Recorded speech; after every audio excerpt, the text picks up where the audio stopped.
Good afternoon and welcome to this year's Bitkom Privacy Conference. I'm Susanne Dehmel, I'm Managing Director at Bitkom, and I'm very excited to see so many of you are joining us today. Today and tomorrow, hundreds of experts from Germany and from around the world will discuss the most pressing topics of data protection. We will look into international data transfers, data security, GDPR compliance, and new regulation on the horizon, just to name a few. The data economy is in flux, and it's high time to speak about some very influential political decisions, new developments in industry, and the free flow of data. We put together a program with more than 40 sessions and ample opportunity for discussions and networking, so that you have a chance to listen to and to discuss with our speakers from data protection authorities, the EU Commission, German government, and many top-level industry experts. So today, only one day after the German elections, with a strong Green Party and strong Liberal Democrats, I think it is fair to say that our focus will be on topics that will shape the coming legislative period: data privacy and the data economy, innovations, sovereignty, entrepreneurial cooperation in the digital society. But we are looking well beyond the German data protection framework and politics. Our conference is more international than ever, with experts from Brazil, the EU, the UK, the US, and China. And we will, of course, be focusing on international data flows during today's and tomorrow's sessions.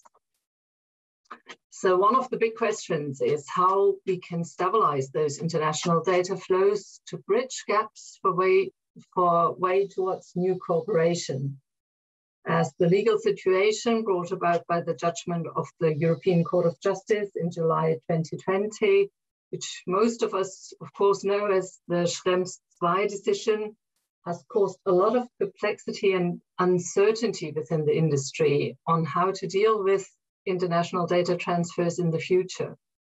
The majority of companies says they need international data transfers for various reasons. Maybe for partners or daughter companies abroad, maybe the need for cloud and 24/7 security services. So this certainty relates not only to the ineffectiveness of the former US Privacy Shield, which was used by half of the enterprises doing international data transfers. Rather, it concerns the more subtle consequences for international data flows in general. But the Court of Justice did not make any clear statements on the subsequent questions regarding the triggers for the necessity of additional measures and the nature of the measures themselves, so that this vacuum must be filled by the practitioners themselves. At the same time, there seems to be an overall consensus about the importance of transatlantic and international data flows. They are essential and irreplaceable, and German and European businesses need a reliable basis for their development and investments. 62% of German companies transferring data to third countries say they couldn't continue to offer certain products and services if they had to stop this. So I think the global economy and digital innovation in Europe are based on strong strategic partnerships and common values. And the practice of international data flows has therefore long been established as they're intrinsic to a globalized economy. Companies of all sizes and in all sectors and industry rely on digital services that are associated with the international availability of data. So how can we move forward in this situation? How do we bridge the gap and fill the vacuum that has been left by the court decision? We will be talking about exactly that. And with this year's conference, we are bringing everyone back to the table: Europe, the US, the UK, and China, just to name a few. And we will be getting insights and answers on some of the most pressing questions. Today and tomorrow, you will have the opportunity to listen to experts and to discuss solutions. And I would like to mention at this point that we will also do an in-depth workshop on our very own Bitkom ideas for functioning transfer impact assessment that the Bitkom data protection work has been working on since the Schrems II decision. This will take place at 2:30 tomorrow. So today we will be focusing on political perspectives, and we will learn a little on the enhanced privacy shield that is in the making. And now, before I give the word to our keynote speaker, Professor Ulrich Kelber, please allow me to explain a few things about our virtual event platform. Although I think after the past 1.5 years, we all grew very accustomed to virtual conferences. So I guess you will find your way around our platform quite easily. The platform is named Swapcard, and you will be able to watch our live stream and dial in to all the sessions you can see in the program. You just click through the agenda and register for the sessions you're interested in. In each session, you will find a link which you click to participate.